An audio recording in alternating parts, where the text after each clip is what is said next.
నమస్కారం సిక్కుల హృదయ స్పందన న్యూస్కి స్వాగతం. నేను మీ సత్యం. ఈరోజు వార్తా విశేషాలు ఇలా ఉన్నాయి.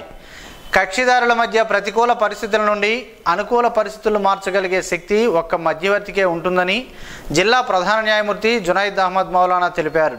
ఆంధ్రప్రదేశ్ రాష్ట్ర న్యాయ సేవాధికార సంస్థ వారి ఆదేశం మేరకు బుధవారం సుప్రీంకోర్టు మధ్యవర్తిత్వం సంధి ప్రాజెక్టు కమిటీ ఆధ్వర్యాన మధ్యవర్తిత్వం భావన మరియు సాంకేతికతలపై 40 గంటల మధ్యవర్తిత్వ శిక్షణ కార్యక్రమం రెండో రోజు జరిగింది. ఈ సందర్భంగా జిల్లా ప్రధాన న్యాయమూర్తి మాట్లాడుతూ కక్షిదారులు చెప్పేదంతా మొదట వినాలని, అప్పుడే వారు పూర్తిగా మీడియేటర్స్పై నమ్మకం మొదలవుతుందని తెలిపారు. మధ్యవర్తిత్వ న్యాయవాదులకు పూర్తిగా అర్థమయ్యే విధంగా పవర్ పాయింట్ ద్వారా తరగతులు జరిగాయి. ఈ కార్యక్రమంలో డిఎల్ఎస్ఏ కార్యదర్శి ఆర్ సన్యాసి నాయుడు, పలువురు న్యాయవాదులు తదితరులు ఉన్నారు. ఉప ముఖ్యమంత్రిగా జనసేన అధినేత పవన్ కళ్యాణ్ విజయవాడ క్యాంపు కార్యాలయంలో బాధ్యతలు స్వీకరించారు. ఆయన ఛాంబర్లో పూజలు నిర్వహించిన అనంతరం దసరాలపై సంతకాలు చేశారు. పంచాయతీరాజ్, గ్రామీణాభివృద్ధి, ఆర్డబ్ల్యూఎస్, పర్యావరణ, శాస్త్ర సాంకేతిక, అటవీ శాఖ మంత్రిగా ఆయన బాధ్యతలు చేపట్టారు.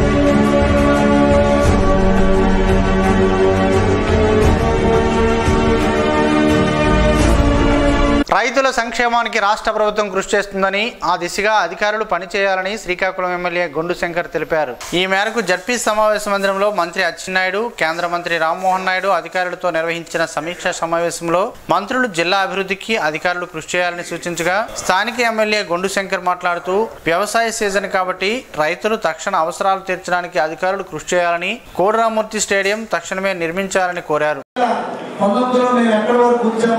అక్కడ వరకే ఉంది, ఇంకా దాన్ని ఇంకా నాశనం చేసి వదిలేశారు. చీఫ్ మినిస్టర్ మీటింగ్లు కానీ పెట్టి అక్కడ కనీసం ఒక బాత్రూమ్ లేదు. వచ్చే గర్ల్స్ కానీ పెద్దవారు ఆడవారు కానీ అందరూ కూడా మధ్యలో ప్రాక్టీస్ చేస్తూ వెళ్ళి ఎక్కడికో కిలోమీటర్ వెళ్ళి మళ్ళీ వచ్చి యూనివర్సిటీ యూజ్ చేసుకొని వచ్చే పరిస్థితి. నేను అక్కడ డిఎస్డిఓ గారికి అడిగాను. ఆయన కలెక్టర్ గారు అని చెప్పారు. లాస్ట్ కలెక్టర్ గారు నేను చెప్తే తక్షణమే స్పందించి కలెక్టర్ గారు ఎస్టిమేషన్ వేయడం జరిగింది. 92 బాత్రూమ్లు అంటే సరే, ఎందుకని జెమ్స్ వాళ్ళు నాకు కలిసి నేను బాత్రూమ్స్ కడతామని చెప్పి ఆ జెమ్స్ వాళ్ళు బాత్రూమ్స్ కట్టడానికి అక్కడికి వెళ్తే మీరు అలా కట్టడానికి లేదు, కలెక్టర్ గారు పర్మిషన్ కావాలని అన్నారు. అయితే కలెక్టర్ గారు పర్మిషన్ ఎవరు ఇస్తారు? ఈ బాధ్యత ఎవరు తీసుకోవాలి? ఆ కట్టడానికి వెళ్ళినవాడు మళ్ళీ కలెక్టర్ గారు దగ్గరికి వెళ్ళాలా? అది ఎలాంటి సిచ్యువేషన్స్ లో అధికారులు అందరూ కూడా పూర్తి బాధ్యత తీసుకొని వాళ్ళే దాన్ని ఎలా ఫాలోఅప్ చేయాలో త్రూ ప్రాపర్ ఛానల్ వెళ్ళి ఈ పనులన్నీ అయ్యేటట్టుగా చేయాలని నేను కోరుకుంటున్నాను. జూన్ 1న రుతుపవనాలు ప్రవేశించినప్పటి నుండి భారత్లో ఇప్పటి వరకు 20% తక్కువ వర్షపాతం నమోదైనట్లు వాతావరణ శాఖ ఐఎండీ తెలిపింది. జూన్ 12 నుండి 18 మధ్య రుతుపవనాలు కదలికల్లో పురోగతి కనిపించలేదని పేర్కొంది.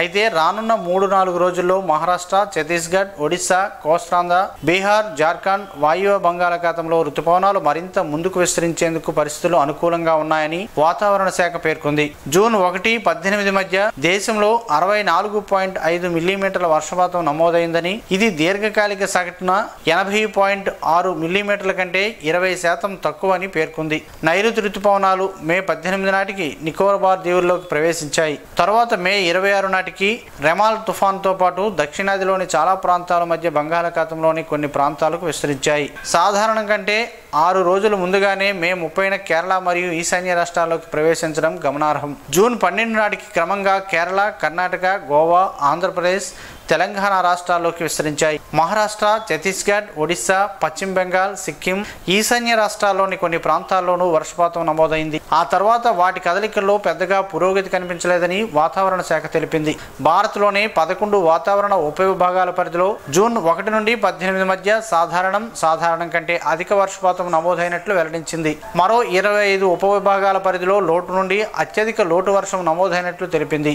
మొత్తంగా జూన్లో దేశవ్యాప్తంగా సగటు వర్షపాతం వర్షపాతం సాధారణం కంటే తక్కువగా 92% కంటే తక్కువని వర్షపాతం ఉంటుందని సూచిస్తుంది. ప్రత్యక్ష దైవం ఆరోగ్య ప్రదాత శ్రీ సూర్యనారాయణ స్వామి వారిని బుధవారం ఉదయం థండేల్ చిత్ర unit cinema hero Naga Chaitanya, heroine Sai పల్లవిలు, సినిమా డైరెక్టర్ చందులు దర్శించుకున్నారు. టీం సభ్యులకు ఆలయ ప్రధాన అర్చకులు ఇప్పిలి శంకర్ శర్మ ఘన స్వాగతం పలికారు. తదుపరి ఆలయ అర్చకులు వేద మంత్రాలతో ఆశీర్వచనం అందజేశారు. వారికి శ్రీ స్వామివారి ప్రసాదాలను ఆలయ ఈవో ఎస్ చంద్రశేఖర్ అందజేశారు. ఈ కార్యక్రమంలో ఆలయ పాలక మండలి సభ్యులు మండవిలి రవి, ఆలయ సిబ్బంది ఉన్నారు. విలువలతో కూడిన జర్నలిజం కొంక్యాన వేణుగోపాల్ సొంతమని జిల్లా సమాచార పౌర సంబంధాల అధికారి కె చెన్నకేశ్వరరావు అన్నారు. ఏపీడబ్ల్యూజేఎఫ్ రాష్ట్ర కార్యదర్శి, ప్రెస్ క్లబ్ అధ్యక్షులు, జైజయం పత్రికా సంపాదకులు కొంక్యాన వేణుగోపాల్ జన్మదినం సందర్భంగా నగరంలోని పాత ఎంప్లాయ్మెంట్ ఆఫీస్ వద్ద గల ఖ్యాతి ఫౌండేషన్ వద్ద జనాశ్రమంలో వృద్ధులకు బుధవారం భోజన వితరణ చేశారు. ఈ కార్యక్రమానికి ముఖ్య అతిథిగా హాజరైన చెన్నకేశ్వరరావు మాట్లాడుతూ వృత్తి ధర్మాన్ని నిర్వహించడంతో పాటు సమాజ హిత కార్యక్రమాలు వేణుగోపాల్ చేపట్టడం అభినందనీయమని అన్నారు. JCI zonal chairman Polishetty Madhubabu మాట్లాడుతూ 3 దశాబ్దాలుగా పత్రికా రంగంలో విశిష్టమైన సేవలు అందించడంతో పాటు సామాజిక సేవా రంగంలో నిరంతరం ఉండే వ్యక్తిగా వేణుగోపాల్ గుర్తింపు పొందారని అన్నారు. ఈ సందర్భంగా కొంక్యాన వేణుగోపాల్, సరోజ దంపతులు వృద్ధులకు ఆహార పదార్థాలు అందజేశారు. ఈ కార్యక్రమంలో walkers international elect governor Konkyana Muralidhar, సంఘం సేవకులు పైడి గోపాలరావు, వాకర్స్ క్లబ్ కార్యదర్శి దేవి ప్రసాద్, సీనియర్ పాత్రికేయులు గుహసన్, కొర్లాన కొండబాబు, సోషల్ వర్కర్ తేజ తదితరులు పాల్గొన్నారు. సబ్ ఇన్స్పెక్టర్లుగా పదోన్నతులు పొందిన వారు ఈ రోజు జిల్లా ఎస్పీని ఆమె ఛాంబర్లో మర్యాదపూర్వకంగా కలిశారు.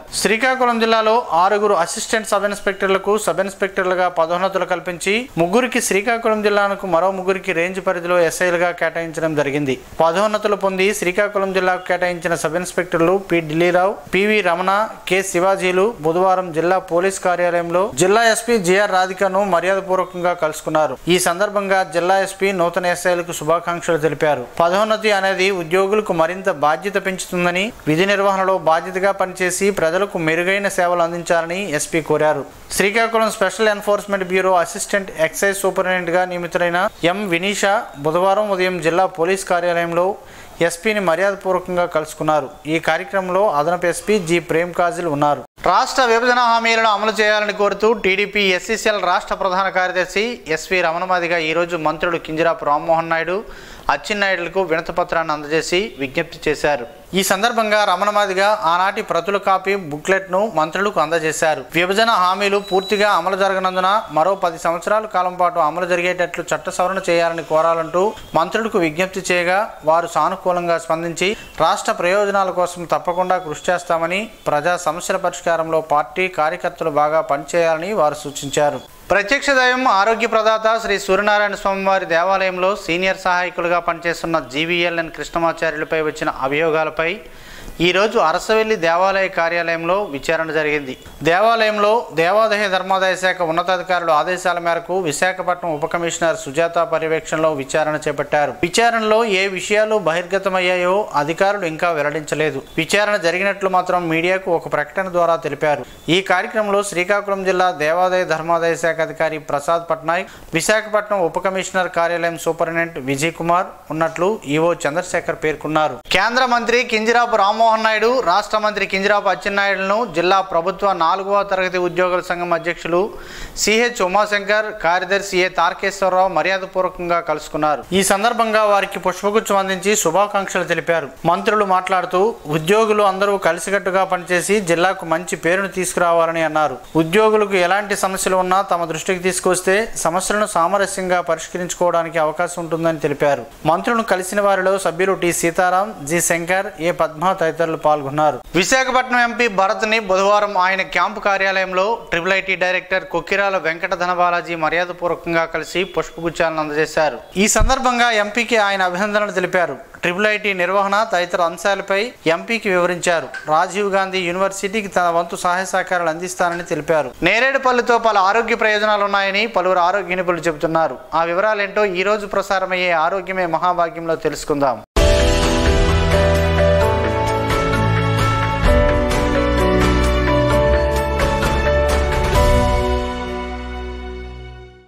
శరీరాన్ని ఆరోగ్యంగా ఉంచే అనేక రకాల పోషకాలు వీటిలో లభిస్తాయి. పండ్లు వినియోగం అనేక వ్యాధుల నుండి బయటపడటానికి సహాయపడుతుందని ఆరోగ్య నిపుణులు చెబుతున్నారు. నేరేడు అనేక ఔషధ గుణాలతో నిండి ఉంది. Vitamin C, protein, calcium, vitamin B6, vitamin A సహా అనేక పోషకాలు మరియు విటమిన్లు ఇందులో లభిస్తాయి. ఈ రోజు మనం నేరేడు వల్ల కలిగే ప్రయోజనాలు ఏంటో తెలుసుకునే ప్రయత్నం చేద్దాం. ఈ రోజుల్లో చాలామంది మధుమేహం సమస్యను ఎదుర్కొంటున్నారు. బ్లడ్ షుగర్ రోగులు చాలా ఓపికగా ఉండాలి. ఆహారం, పానీయాల నుండి జీవనశైలి వరకు మధుమేహ రోగులు సంయమనం పాటించాలి. తినడం, త్రాగడం ద్వారా చక్కెర నియంత్రణలో ఉంటుంది. మధుమేహ వ్యాధిగ్రస్తులకు నేరేడు చాలా మేలు చేస్తుంది. నేరేడులో తక్కువ గ్లైకోసమిక్ కంటెంట్ కనిపిస్తుంది. ఇది రక్తంలో చక్కెర స్థాయిని నిర్వహించడానికి సహాయపడుతుందని ఆరోగ్య నిపుణులు చెబుతున్నారు. నేరేడు చర్మానికి చాలా మేలు చేస్తుంది. నేరేడుని రెగ్యులర్గా తీసుకుంటే చర్మం గ్లో పెరుగుతుంది. జామున్లో యాంటీ ఆక్సిడెంట్లు ఎలాగో విటమిన్ సి ఉన్నాయి. ఇది చర్మానికి మేలు చేస్తుంది. నేరేడులో పొటాషియం పుష్కలంగా లభిస్తుంది. ఇది హృదయ స్పందనను సాధారణంగా ఉంచడంలో చాలా సహాయపడుతుంది. నేరేడు తీసుకోవడం వల్ల గుండెపోటు వచ్చే ప్రమాదం తగ్గుతుంది. నేరేడులో విటమిన్ సి పుష్కలంగా లభిస్తుంది. దీని ఉపయోగం రోగనిరోధక శక్తి పెంచుతుంది. దీని కారణంగా అనేక వ్యాధుల నుండి దూరంగా ఉండొచ్చు. నేరేడులో క్యాన్సర్ నిరోధక లక్షణాలు కూడా ఉన్నాయి. దీన్ని క్రమం తప్పకుండా తీసుకోవడం వల్ల పెద్ద ప్రేగు క్యాన్సర్ ప్రమాదాన్ని తగ్గిస్తుంది. నేరేడు పండులో యాంటీ ఆక్సిడెంట్లు ఉంటాయి. ఇవి ఫ్రీ రాడికల్ కణాలతో పోరాటంలో సహాయపడతాయి. నేరేడు తీసుకోవడం ద్వారా శరీరం ఫిట్గా, ఆరోగ్యంగా ఉంచుతుందని ఆరోగ్య నిపుణులు చెబుతున్నారు.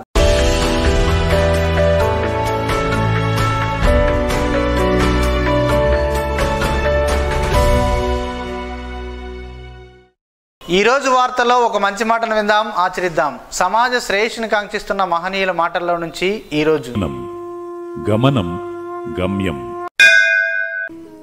ఋషి చింతన. కాలం వాడైన కత్తి, విలువైన వజ్రం. వాడేవాడిని బట్టి ఫలితం ఉండును. జీవితం నిజమైన అనుభవం, సత్యమైన అనుభూతి విశ్వసించేవాడిని బట్టి ఉండును.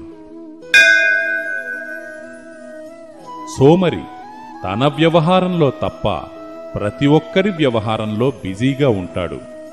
ఋషి తన కష్టములో కాకుండా లోక కష్టంలో చింతనతో ఉంటాడు.